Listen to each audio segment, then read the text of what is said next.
अमीर बेटी का सौदा। अमीर बाप की बेटी शिल्पी को मुकेश पसंद होता है, लेकिन दोनों के बीच हैसियत की दीवार खड़ी होती है। और फिर कहीं नौकरी कर लो ना, क्या हमेशा ये लोहे की सलाखों के पीछे भागते रहते हो? कितनी मेहनत करते हो। शिल्पी, नौकरी से कुछ नहीं होगा। तुम लोगों की हैसियत तक पहुंचना है तो अपना ही बिजनेस करना पड़ेगा, वरना तुम्हारे पापा किसी और से तुम्हारी शादी करवा देंगे। अच्छा, ऐसे किससे करवा देंगी? मैं तो तुमसे ही शादी करूंगी। बोल दिया तो बोल दिया, बस। मुकेश उस बेचारी को समझाता भी तो क्या। दुनिया के रीति रिवाजों से काफी दूर थी शिल्पी। भले ही बड़े बाप की बेटी, लेकिन सादगी इतनी कि क्या कहना। बेटा शिल्पी, कल तुमको देखने लड़के वाले आने वाले हैं, तैयार रहना। मैंने तुम्हारी माँ को समझा दिया है। घर के सारे नौकर चाकर को वो समझा देगी कि स्वागत कैसे करना है। कैसी बात कर रहे हैं पापा? मैं तो मुकेश से प्यार करती हूँ, उसी से शादी करूंगी। मैंने आपको बताया था ना। मुकेश किसका बेटा है? वो स्टील किंग सिंघानिया का, या वो जो बड़े ज्वेलरी वाले हैं मेहता, उनका? नहीं नहीं पापा, वो अपना ही काम करता है, लेकिन एस्टेब्लिश नहीं है अभी। पापा, वो आपके पास तब आएगा जब कुछ बन जाएगा। आप प्लीज थोड़ा सा वक्त दे दीजिए। पिता को शिल्पी की बात पर गुस्सा आ जाता है। वो उससे कुछ नहीं कहते और शिल्पी की माँ के पास जाते हैं। ये संस्कार देकर बड़ा किया तुमने शिल्पी को, और कैसे मैं किसी भिखारी के साथ उसकी शादी कर दूं? कौन है ये मुकेश? मैं जानती हूँ, बड़ा ही होनहार लड़का है।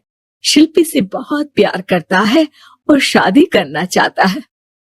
अरे ऐसे कैसे मैं किसी से भी अपनी बेटी की शादी कर दूं? कोई भी उठकर आए और कहे कि मैं शादी करना चाहता हूं तो मैं शादी कर दूं? कान खोल कर सुन लो, कल उसे अच्छे से तैयार कर देना, क्योंकि जो लड़का मैंने देखा है शिल्पी के लिए, वो करोड़पति घर का बेटा है, समझी? लाख मना करने पर भी शिल्पी को उस लड़के से मिलवाया जाता है जो उसके पिता ने उसके लिए देखा था। देखिए, मैं किसी और से प्यार करती हूँ और उसी से शादी करूंगी। ये तो बहुत अच्छी बात है कि तुम किसी और से प्यार करती हो, क्योंकि मैं भी किसी और से प्यार करता हूँ। लेकिन शादी तो हम दोनों को ही करनी होगी, जानती हो ना, ये बिजनेस और ये सारा कुछ। शिल्पी को समझ में नहीं आता कि वो क्या कह रहा है, लेकिन वो समझ जाती है कि वो लड़का भी किसी और से प्यार करता है। पिताजी, वो भी कह रहा था कि वो किसी और से प्यार करता है। हाँ तो करने दो ना, हमने तो नहीं रोका। तुम अपना देखो, शादी के लिए हाँ कर गया है वो। लेकिन क्यों? अरे वो और मैं दोनों ही एक दूसरे से प्यार नहीं करते, फिर शादी क्यों कर ले? पापा, एक बार सिर्फ मेरे कहने पर आप मुकेश से मिल ले। पिता शिल्पी के कहने पर फॉर्मेलिटी के लिए ही सही, लेकिन मुकेश को घर बुला लेते हैं। देखो, ज्यादा वक्त नहीं दे पाऊंगा। ये बताओ कि शादी के बाद कहाँ रखोगे उसे? 2 कमरे के मकान में? नहीं सर, मैंने 2 साल के बाद का सारा प्लान कर लिया है। मैंने आयरन इंडस्ट्री खड़ी करने के लिए पूरा ब्लूप्रिंट तैयार किया है। मेरी खुद की जगह है दादाजी की, बस थोड़ा फंड का अरेंजमेंट हो जाता तो काम शुरू कर देता। अच्छा, मतलब तुम यहाँ फंड रेज करने आए हो? मुकेश समझ जाता है कि उसके पिता शिल्पी की शादी उससे कराने के मूड में नहीं है। फंड आप कभी दे भी नहीं पाएंगे मुझे तो सिर्फ शिल्पी चाहिए। मैं उसके बिना नहीं रह सकता सर। मैं उसे बहुत खुश रखूंगा। वो तो हर पति का धर्म होता है। वो तो मैं किसी से भी उसकी शादी करा दूं, वो उसे खुशी रखेगा। लेकिन देखो, मैं ज्यादा बात को घुमाना नहीं चाहता। वो बड़े घर की लड़की है, उसे काम काज की आदत नहीं। अभी वो समझ नहीं रही, लेकिन तुम तो समझो। मैं किसी भी हालत में शिल्पी की शादी तुमसे नहीं करवा सकता। मुकेश पिता से लाख मन्नतें करता है, लेकिन वो नहीं मानते। शिल्पी की शादी उस अमीर लड़के से हो जाती है। शादी के बाद क्या हम लोग मेरी माँ के घर चले? मुझे उन लोगों की बहुत याद आ रही है। हाँ हाँ, जाओ जाओ। वैसे भी आज मैं अपनी गर्लफ्रेंड के साथ मसूरी जा रहा हूँ, तुम जा सकती हो। कैसी बात कर रहे हैं? अब हम लोगों की शादी हो गई है, आप कैसे किसी और लड़की के साथ जा सकते हैं? अरे मैंने तो तुम्हें शादी के पहले ही बता दिया था कि मेरी कुछ गर्लफ्रेंड्स है। अब प्लीज ये टिपिकल बीवी वाला रोना धोना शुरू मत कर देना। शिल्पी पिता के घर जाती है और माता पिता को सारी बात बता देती है। इतना गंदा इंसान निकलेगा, मैंने तो सोचा ही नहीं था।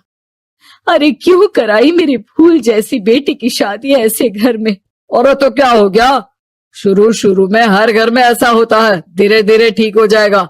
और वैसे भी उन लोगों के साथ हम लोगों की एक बड़ी डील फाइनल हुई है, समझी। उन लोगों से रिश्ता बनाकर रखो, तभी पैसों की बारिश होगी। पापा, अब समझ में आया कि आपने मेरे साथ ऐसा क्यों किया। मुकेश आपके सामने गिड़गिड़ा कर गया कि वो मुझे बहुत खुश रखेगा, लेकिन आपने मेरी शादी एक ऐसे लड़के से करा दी जो किसी और लड़की से प्यार करता है और शादी सिर्फ समझौते के लिए कर रहा है। पापा, मैं जा रही हूँ, लेकिन इस घर में कभी पैर भी नहीं रखूंगी। आपने मुझे सामान की तरह इस्तेमाल किया। माँ शिल्पी को बहुत रोकती है, लेकिन वो एक नहीं सुनती। कुछ समय बाद, शिल्पी, मुझे नहीं लग रहा कि अब हम दोनों के बीच ये शादी और रह पाएगी। मैं किसी और से शादी करना चाहता हूँ। वैसे तुम परेशान मत हो ना, तुम्हारे पापा के साथ हम लोगों की डील जो चल रही है ना, वो नहीं रुकेगी, क्योंकि तुम बहुत अच्छी लड़की हो।